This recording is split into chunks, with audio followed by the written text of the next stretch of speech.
So, hi, Wally, and thank you for joining my YouTube channel and agreeing to do this little talk with me today. Well, good morning or good day, Laura, because maybe that's the word to say, good day. That could apply to any part of the world. Yeah, I'm in Germany, so I'm 1 hour ahead of you. Well, some viewers might be in Japan. We don't know. Yeah, that's true. So for those who don't know you, you're Wally van Middendorp. How do you spell it correctly? Van Middendorp. Van Middendorp, thank you. Yeah, it's Dutch. It actually, midden means center, dorp means village. Ah, yes. So you could actually say sense. downtown. Okay, that makes sense. Yeah. So sorry for my stumbling with the pronunciation. Oh yeah, that's fine. That's totally fine. That's what people usually have with my name as well, my last name, Lehtola. But anyway, yeah. I don't mind either.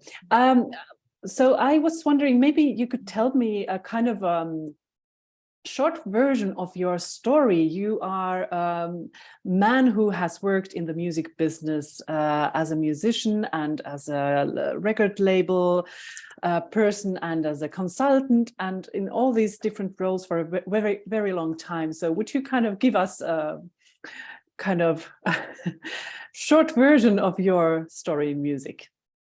Yeah, well, I was just thinking about that when I left what I call it middle school or high school, whatever the right term is. So when you're 17, 18,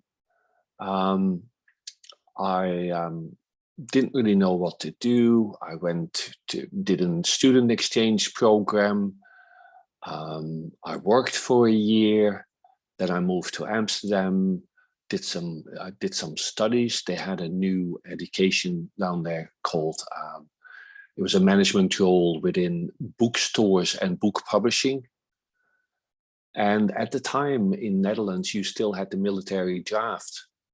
And I tried trying to get out by saying, oh yeah, I got mental problems. I can't be in the army, that sort of thing. It was all very 70s. Now we're talking, right? It's a long time ago. And so I'm at school, second year in Amsterdam. Music is happening. I meet new people in record stores. I have friends. But actually, it's the time, this is 76, 77, when punk music starts to happen, new wave starts to happen. One day I call my mum and she says, yeah, there was a letter from the military from the Ministry of Defense, and I've opened it, and I think I got some good news for you. You are no longer on the draft list. So basically, they switched, and there were too many people of my age group. So I was basically told that I did not have to serve for, I think it's 18 months in the army to get the basic training. So that immediately sort of made me think. That I should quit my college education because I didn't really like it. And then I started taking on odd jobs, and with a friend of mine, we started an independent label. And now I'm sort of thinking, it's like, I would roughly say, to keep it simple, 45 years later, I'm still in music industry. Wow, that's that's my introduction, and I must say, over those 45 years,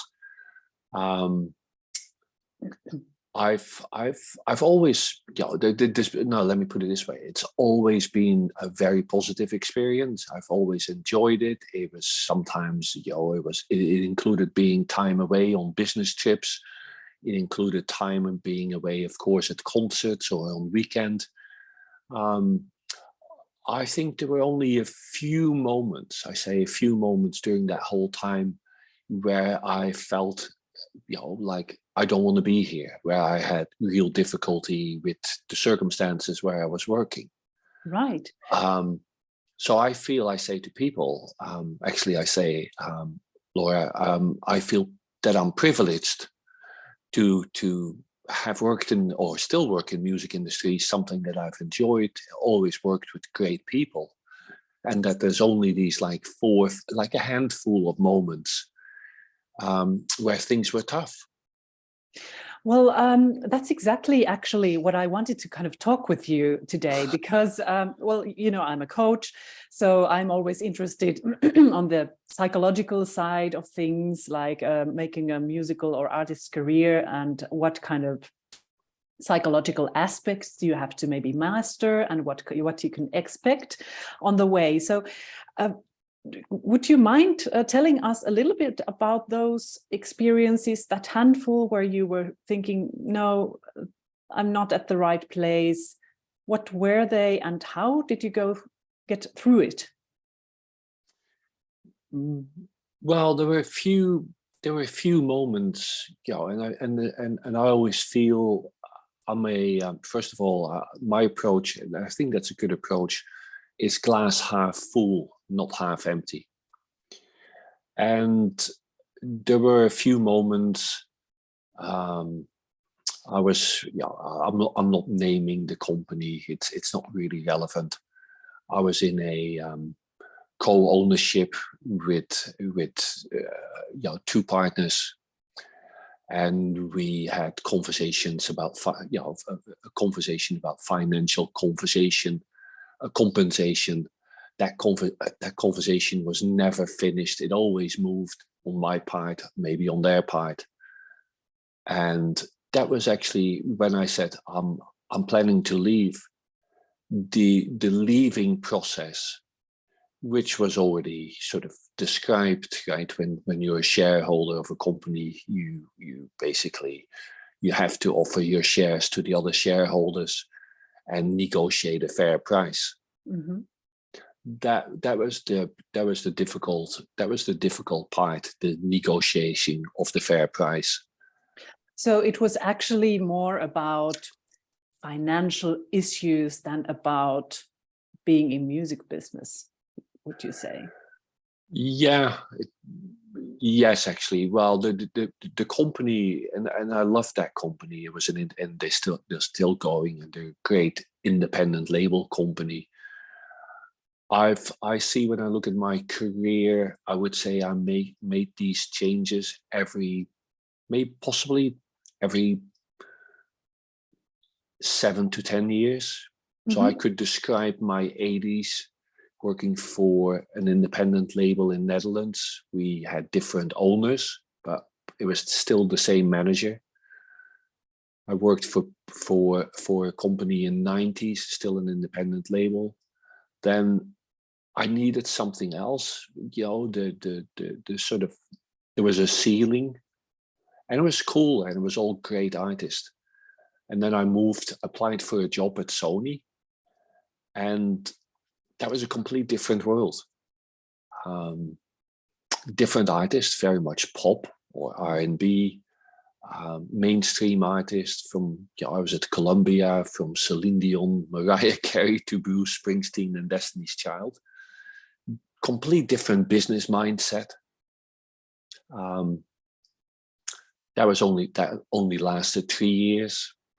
Then I worked for a few years as a consultant, and hooked up at this Dutch rock and metal label called Roadrunner Records in 2004.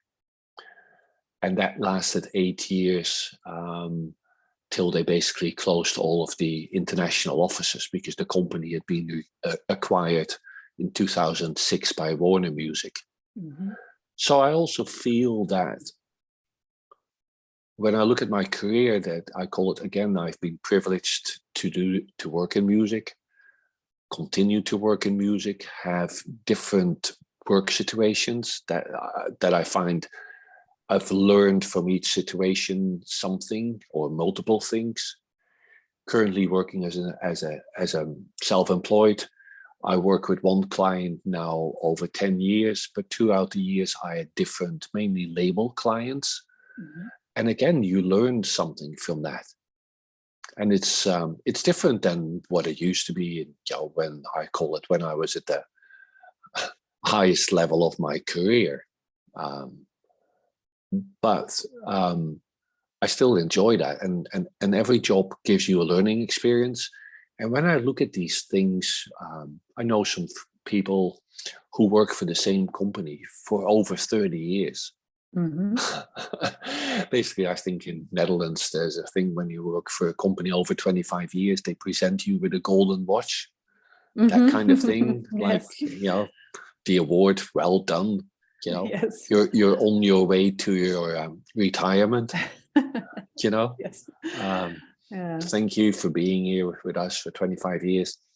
But I think, and it's great for a company to have loyal staff Mm-hmm. because it creates stability, right? But from a personal experience, I would have not missed out on any of the things that I've done. Yeah. Because every time there was a challenge. Absolutely. And I think that's something that, well, obviously, if you work in the arts, or especially as an artist, like stability and like long careers in one company is just a thing that you don't maybe even think about. That's not going to be your reality.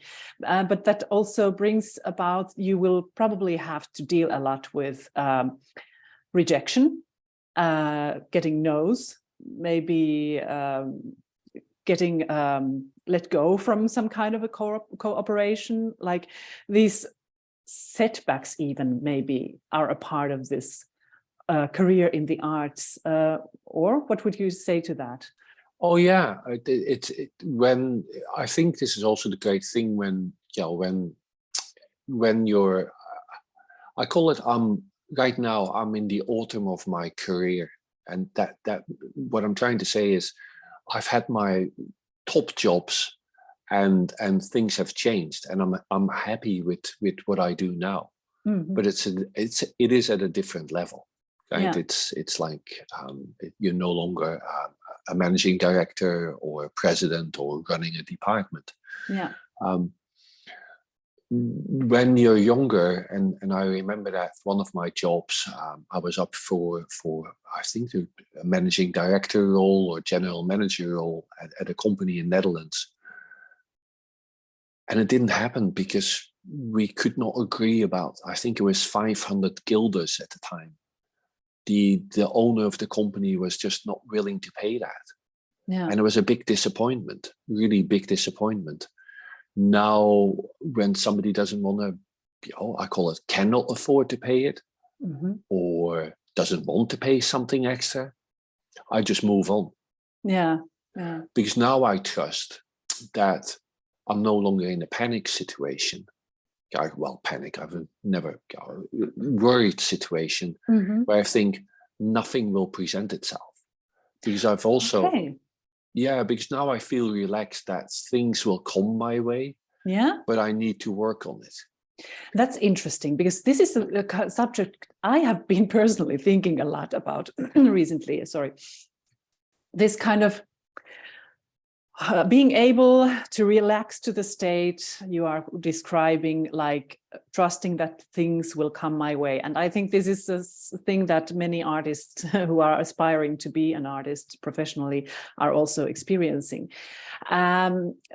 So kind of the fine line between pushing and being in panic mode and working to get to a point, or kind of trusting, okay, things will come my way, but of course I'm doing my part, I'm working on it. So I think there is a fine line. How could someone aspiring to get somewhere get to this state where you are now, that okay, you're doing things, but you are trusting that things will always also come your way?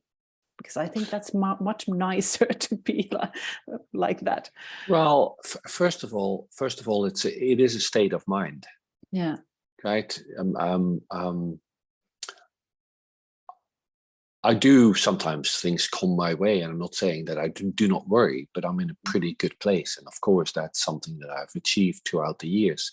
Mm-hmm. But also when I work with artists, I think the key thing that I tell them is to stay true to their art and believe that they're on the right path, and make sure that there's a plan and I call it that, and an approach. Mm-hmm. So but also not, not ignoring that you still need to make an effort. Sure. But you need to, again, as I say, stay true to your art. So not all, it's not always sort of like that you have to do what others are doing, because that's the sort of thing that that's what I'm saying. That's what I still believe. You need to, within music, and this is what I've learned. Yeah, right. It starts with, of course, it starts with talent and motivation. Sure. That's, if you have no talent, it's tough. Yeah. But you could have a one-hit wonder. Sure. But generally speaking, talent and motivation to be focused on what you want to achieve. And then it's about working on your skills. So working on your skills as a as a musician, you're a bass player, guitar player, singer. Work on your songwriting skills. Work on your recording skills. That's where the talent really comes in. The live performance skills, you can learn those more, because that's something that people can help you with. How do I build my live set? When do I have my little chat with the audience? How often? Some of these big bands, it's all, every show is the same as the night before. And sometimes they make the mistake and say, hello, Manchester, while they're in Cardiff, right? Yes. That mistake. It's like theater. Mm-hmm. It's theater is rehearsed, or ballet is rehearsed. Yeah. So these big arena shows, they're rehearsed. Yeah. You cannot have a mistake, because if you're in the wrong place at the wrong time, you can be set on fire, right? If they have pyro. Yeah. But going back to this, so lots of skills later on can be learned, and even at a later stage, very American, where people do spend a lot of time and asked by their labels to spend a lot of time on songwriting skills, where they're working with other people, to become a better writer, or better is subjective, by the way, right? It's always great. Compare better it to yourself, maybe. Yeah, it's always subjective. Yeah. What somebody thinks. Yeah. But you can work on those skills, and when I see musicians that I work with, and the guy said, "Yep," shows the iPad with whatever guitar techniques. Every day he's practicing. Every day he's trying to learn something new. There's a book, the biography from Keith Richards, where he says he's trying to learn how the blues players played guitar, and he couldn't figure it out till in the end somebody told him how to get that sound, play that way. Yeah. But he spent his time on working, I call it his skill set. Yeah, that's what I hear again and again from artists who I talk to. Like, you just have to put in the work and advance. Yeah. And I don't know, like, I guess every artist might have a moment. I don't know if every artist, but many have a moment in life where they think, am I even that talented? Is it all worth it? But I don't know if it's even very common, like if you're a sane person, like to be very motivated to do something, an art, and kind of not to have any talent in it. Like, would you even be motivated to do something where you really have zero talent? Has that come across your way at some point? No, people always have some sort of talent. Yeah. But it's like in sports, mm-hmm. right? There's a big comparison with sports. There's they make that comparison once in a while. There's a great comparison somebody made about football and musicians, or artist musicians. Mm-hmm. And there was a percentage about, if you look at all the players that are signed up to a football association globally, and all the artists on Spotify, mm-hmm. the percentage of artists whose music, not the artists themselves, right? I need to be very clear, whose music generate more than $50,000 a year is a lot higher than the percentage of football players that generate as income $50,000 a year. It's very interesting. Yeah. That was an interesting stat. The stat is still very brutal, of course. Yeah. But maybe those stats actually, I'm not sure, might apply to other businesses as well. Because most people, I don't know what the average, I call it, wages are, and be it in Germany or in Finland, what they call the middle wages. But there's always, the pyramid always gets smaller at the top. Yeah. The change in the current music industry is that the pyramid is getting wider. The pyramid is getting wider at the bottom, and the top is less high. Okay. All right. So to explain clearly, because there's so much music released, so the money generated by the streaming platforms, by subscriptions, is divided amongst so many more different artists. So the ones at the top, it's still that 90-10 rule. They are earning less. Right. Okay. It's still the 90-10 rule, right? It's still the 10 artists that generate 90% of the income for a label or for whatever. But it's getting, the top income is becoming less. There's a very interesting thing if you're an artist within, I forgot what it's called. I think it's Control at Spotify. I keep forgetting what it's called, but in the back end, as Spotify has these little charts that you can click on. And then they show a graph. So 50,000, 100,000, I think 250,000, 500,000, 1 million, 2 million plus, whatever. That's generated by your music. It's not income for the artist. Okay. And then you click on it because Spotify is trying to show that the number of people generating $50,000 a year is becoming higher. But it's a very interesting stats to see. Yes, I can imagine. It's in the backend. And anyway, $50,000. If you're a solo artist and if all those $50,000 would be yours, you could make a living. Yes. If you're in a band with 5 people and you have children going to university, no, sir, you can't make a living. Yeah. But I still think, and that's why I go back, nothing has really changed when I started out in the music industry. And maybe more music is produced, right?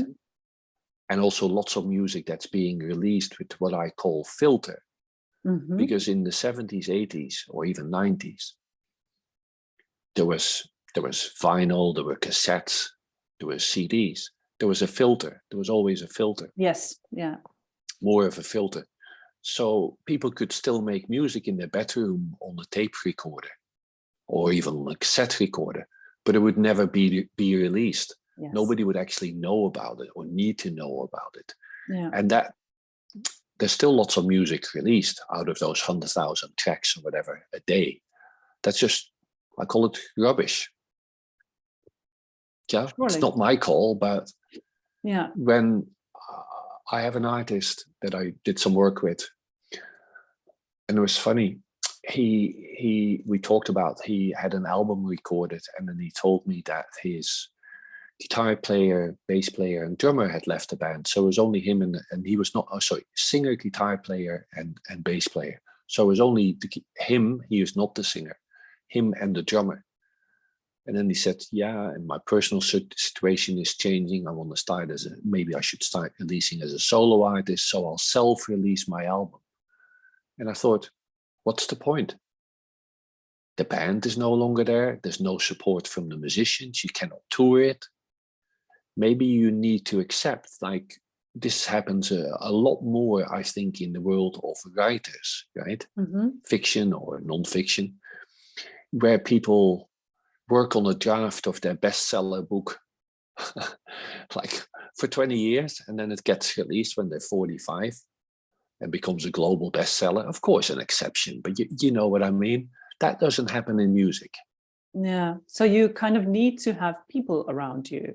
You need to be networked and to collaborate. Yeah. have people bounce ideas. I think the word is sounding board. Yeah. You know, you need to have somebody who tells you if you're on the, and there's no right or wrong, by the way, right? But somebody who tells you how to possibly travel from A to B to C. If you want to take a different route or a slower train, if you travel by train, that's your choice. Or sometimes you have to take the slow train. Sure. Yeah. But then you see more when you take the slow train. That's true also. That's true also. But you need go back to that. And the job, I call it also, this is what has changed, I find. Solo artist is extremely difficult because it's always you. Yeah. And if you're a band, right, trio, band, you could rehearse every week. You have fun. You talk. There's the support. Yeah. When also the other thing, when you work as a consultant, it's great. You have lots of freedom, but you miss the coffee moment, the coffee machine moment, right? Yes. You just come into the office, have a chat with a person, drink a coffee, have a laugh, talk about a TV program, sports, a movie, something, and that is very much disappearing about people's lives. Yes, generally all over these water cooler conversations. And I've tried to even in my time, I've tried to sort of like set up a monthly networking lunch. Extremely difficult with 2 other people co-organizing. Extremely difficult for each of us to bring a person once a month to a table for a pizza and a soft drink or a beer. Well, the conversations are great. And you need, I call it a sounding board. You need to be whatever. You need to have a team meeting. You know, it doesn't need to be hours, but you need to have that idea because it inspires you, it supports you. So therefore, also as an artist, you need to have some people in your environment that will support you in a way where they say, like this, and can have a conversation with you and explain why they like it. Yeah, I think that's a thing that gets overlooked many times, maybe in today's world, like just the importance of having people around you and to having support. Well, you work as a coach, right? Yeah. And I see myself sometimes, like the word mentor or coach, and sometimes organizations offer mentor program. Yeah. I think it's much needed because you need that, again, you need that different view from another person. But the coach is a manager, is a mom, a dad, a coach. Like you're running a sports team. Sports team have a coach as well. Yes. And the funny thing is, and throughout my years, I've stuck. Sorry, the connection got stuck for a while. You were saying the sports team has a coach, and the manager is the coach, basically, for the artist. Yeah, sports teams have a coach. Artists need a coach, need a team. Yes. The manager is in that, very much in that coach role. Clearly, there's other people on an artist team, be it a lawyer. There's the manager who manages a lot of other relations. There's the business accountant. Yes. Yeah. You need to build that infrastructure. Yeah, of course. But what is then you're working with artists all the time. So what is kind of the most common psychological support that you end up giving them?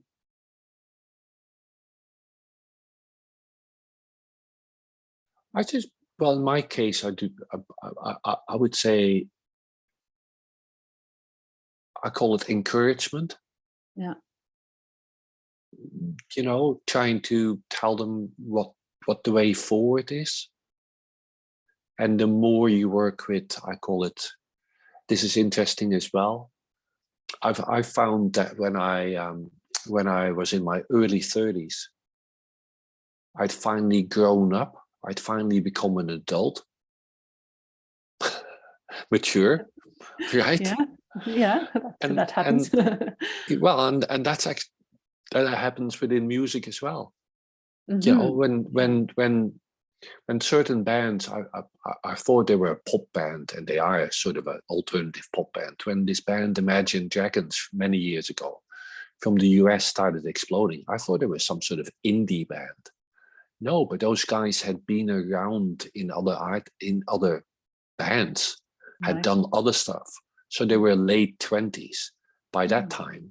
And maybe they start very early. Some artists I work with in the US have started when they were in high school, right? When they were 14. So they've matured. Yeah. Skill set. I call it you become an adult. That when you're 18, and by law I think it depends on the country, but let's say when you're 18 and by law become an adult, you're not really an adult. No. You're a young adult.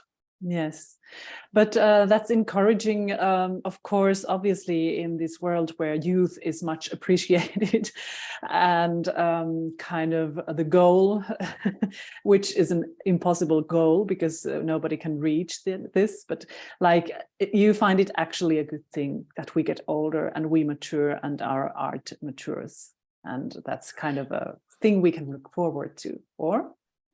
Well, you have a better understanding. Yeah. Where when I was in my early years of the career and doing my own music, I thought there was only one way, and that was the best way, which was my way. But I'm sure that upset other people. But it helped me. You know, I also, that's what I call it, believe in what you stand for, because you need to have that. You need to be sure that you're good at, call it your job or your music or your art. You have to have that blind trust. You know, how do you get this blind trust? Because I think there are certainly people in the arts who just have this trust innately, and they are like these tough persons, maybe all the way tough, but in this aspect they are tough and they believe in what they do and they don't apologize for themselves. But obviously artists are also often very sensitive, even sometimes fragile. It's very personal, it's very intimate what they do maybe for them.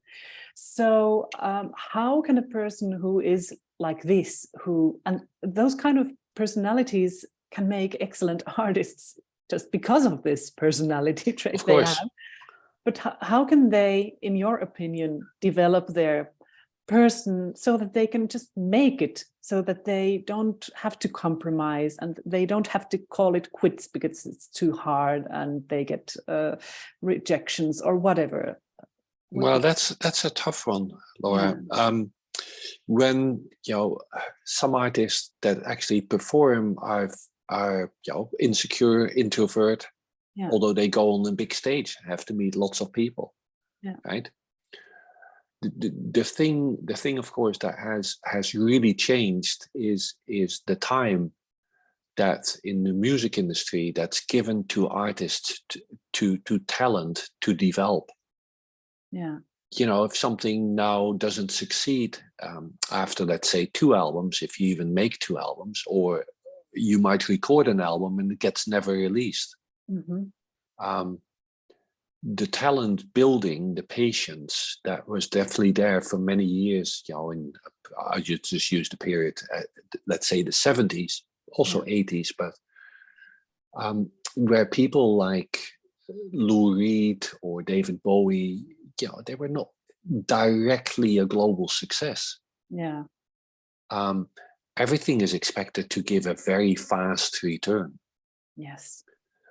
And that I don't have an answer. I don't really have an answer to that. How you can, I call it, fix that. Yeah. But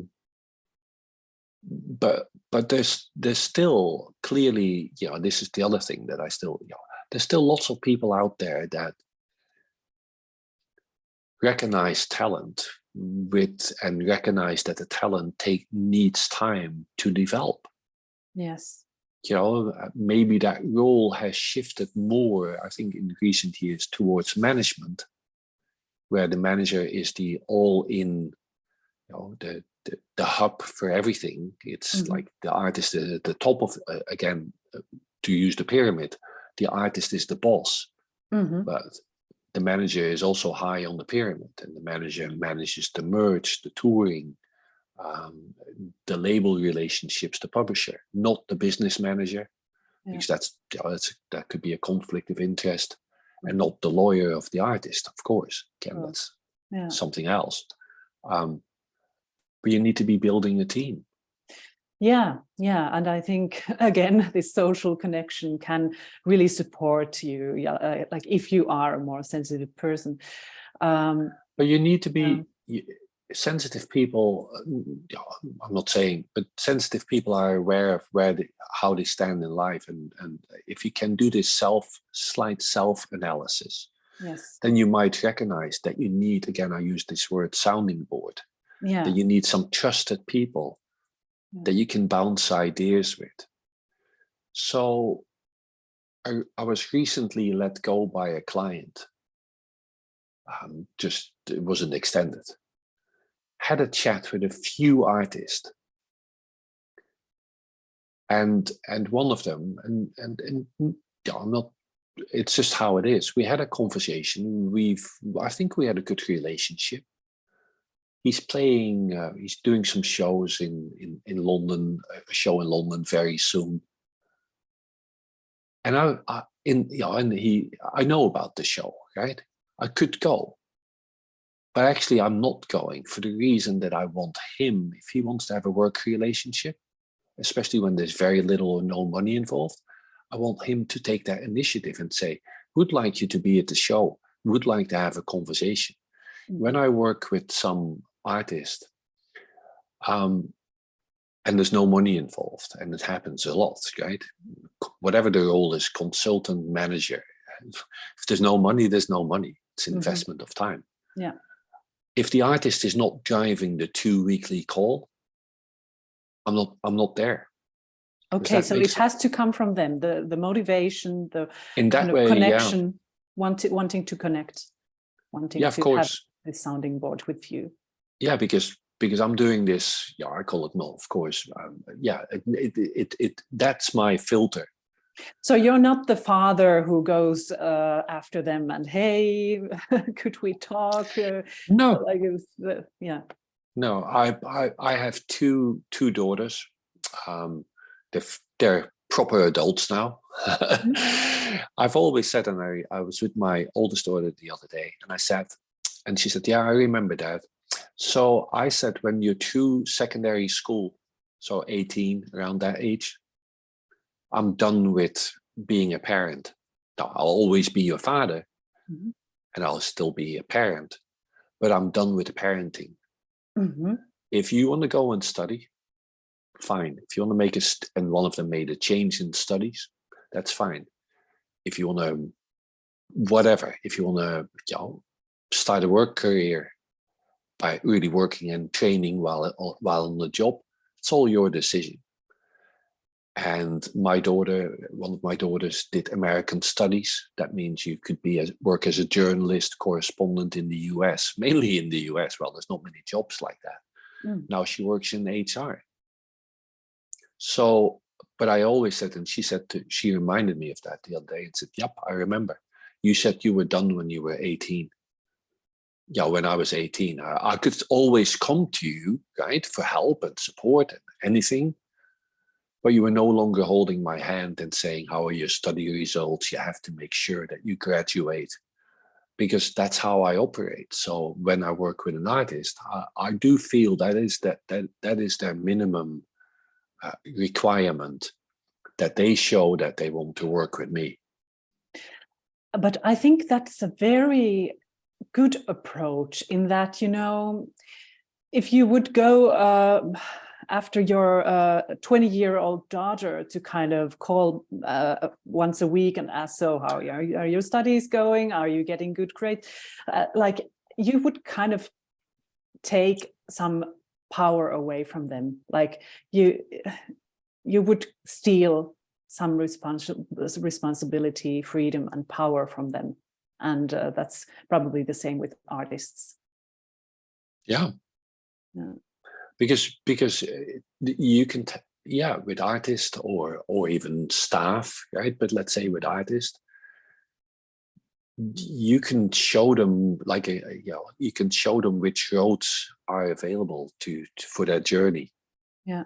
But if they want to make a detour, they should go on that road and take the detour.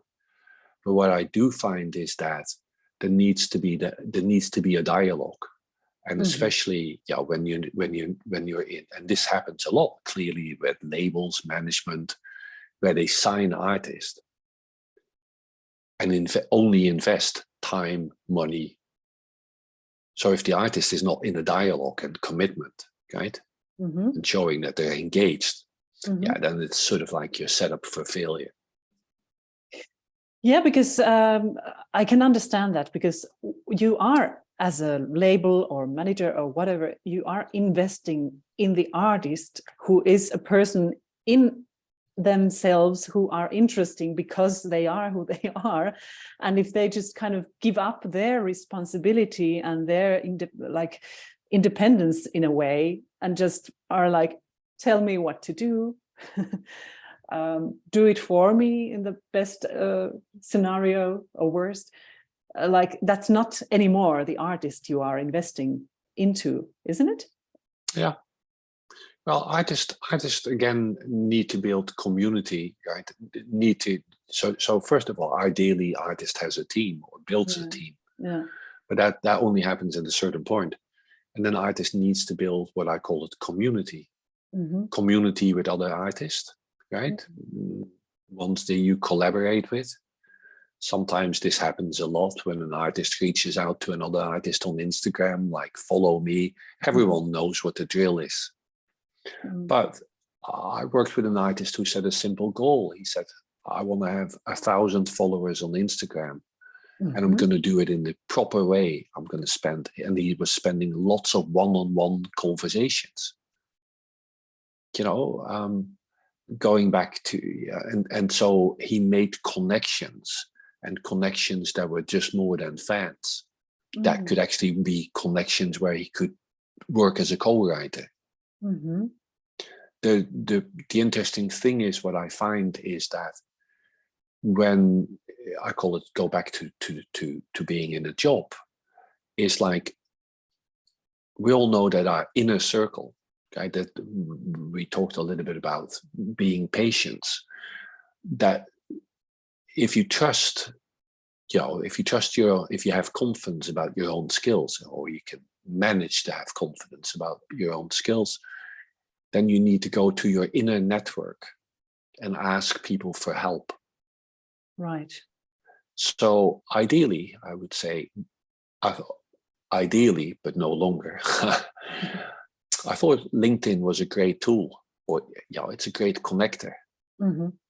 But what I do on LinkedIn, when somebody sends an invite, depending on who the person is, I accept and immediately reply and say, how can you help? How can I help you? And how can you help me? You must have a reason why you want to be connected with me. Because of that reason, maybe I can introduce you to somebody in my network, or you want to talk to me about management, whatever. It's not Facebook. LinkedIn is not Facebook. Well, it's becoming Facebook, because people are posting lots of rubbish about dogs and babies and other stuff. Yeah. But you need to know that your inner circle, I call it the inner circle, is the best circle. The challenge is always that you need to find the balance between the inner circle and the wider circle. Does that make sense? Yes, that's interesting. Yeah, that does make sense. Yeah. So let's say I use music conference. Ideally, you target with meetings, and then that's trying to build the inner. Well, the inner circle is you set up meetings with people that are in your circle. Then the next circle is you target other meetings. And then the third circle, if there was one, is just random networking. You go to some events, Mm-hmm. you might run into a person you know, you might have a chat, and something might come out of that.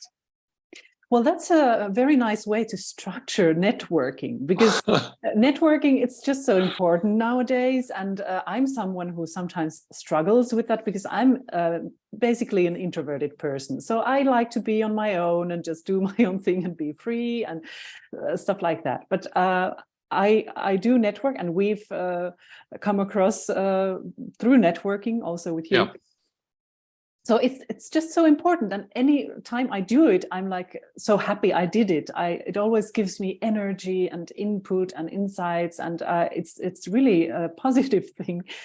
But it's also a thing that's kind of, it can spread, and it can become too wide and difficult to grasp, and you don't know who was where and what, and to what purpose you have met with someone. So I think that's a very interesting way to kind of structure it for yourself. Like, okay, this is my inner circle. These are the people I am actively engaging with all the time. And I count on these people and they count on me. And then there is this outer circle, which is maybe a more like, you maybe have some objectives, like mutual interests kind of stuff going on there. And then there's this random kind of, okay, nice to have circle, like that can bring nice surprises, but there's no kind of strategy maybe involved in that. Or when MIDEM, the music conference in France, was really still relevant. I think they're relaunching, but when it was proper relevant in 90s, 80s or whatever, with 11,000 people attending, I always had lots of meetings. Then I had a few in my schedule. I had a few slots for random meetings, people that approached me. I had no idea who they were, or they came up to the booth. I would just take the meeting just to relax, maybe have a little bit of, I call it fun, and meet new people that you would have no idea who, like a blind date. Yeah. Kind of like a blind date. And I like these things when you're on the, it has disappeared, of course, when you're on the online conferences where they would have, they call it roulette meetings. I think that's what it's called. You basically, they put you in a room and you connect with people for 10, 15 minutes. Yeah. They might even have a random room, and people during the day can show up, but you meet random people. And not always that these people, it helps me to reconnect sometimes, and not always these people bring business, but it shows how that we have sometimes it shows mutual contacts. Yeah. The other thing is clearly that in this business, I mentioned LinkedIn, and it's gone, but they used to have this great thing on LinkedIn. If you were in a room at a conference and the organizer would say, everyone should switch on there, what is called LinkedIn nearby. You could see the other people in the room. Ah, okay. It was like what you have on the dating app. Okay. Who's here in the neighborhood, and whatever apps you have on location. Yeah. It's still on one of these things called Telegram or Signal, but then you get lots of weird people that are into selling drugs and arms. But the thing is, when throughout the years when I've been to, let's say, I think it's called Muse Expo in what's that city up north of Tampere, right? So I've been to that conference a few times. International reception. You enter the room, but you have no idea who is in the room. And how easy would it be to just wear a color sticker on your shirt or whatever? One is label, other one is live bookings. Third one is PR. Yeah. Fourth one is services. Fifth one is publishing. So if I were to meet you and see like whatever services or I immediately would have the opening conversation. Yes. Hey, I see you're offering services. What kind of services is that you offer? Yeah. You know? Hey, I see you're working for a label, and even if it has the name of the label, but you have the entry point, and how I call it, how people working for these, I call them export bureaus or organizations, conferences, how they not maximize the networking. Yeah, there is a lot of potential there, I guess, that goes lost maybe. Well, I think I had a ton of subjects I wanted to talk with you, and I think we covered many, but I would still have 1,000. But I think we will have to come to the end because we've been talking almost for an hour. Oh, good. Well, there can always be a next time. Yes, I hope so. But for the end, I was kind of thinking maybe you could tell if there is an aspiring pop artist who is really feeling that, yes, I am talented, I'm willing to work on my skills, I want to make it in the music business, I want to become a professional artist. What is the first thing they should do to get their foot kind of between the door? It's not even about the foot in the door, right? It all goes back to what I said. Believe in your own art. Yeah. Not in a way where you're stubborn, right? And say, but have that belief and trust that thing that you need to work on your skill set. And what do they say? What's that saying? It takes 10,000 hours to become a master in a job. Well, you need to practice. And don't be silly, and don't, when you're a songwriter, song might not be good enough. Accept that. Keep writing, keep improving. That's what I think is the key thing. So work on your skill set. That's the self-belief and discipline, self-belief and discipline. Work on the skill set of becoming a great musician, a great writer. I'm not saying that it's going to happen then once you have those skill sets, but you need to accept that, like comparison to sports. When you're starting out young, you don't play for a professional team.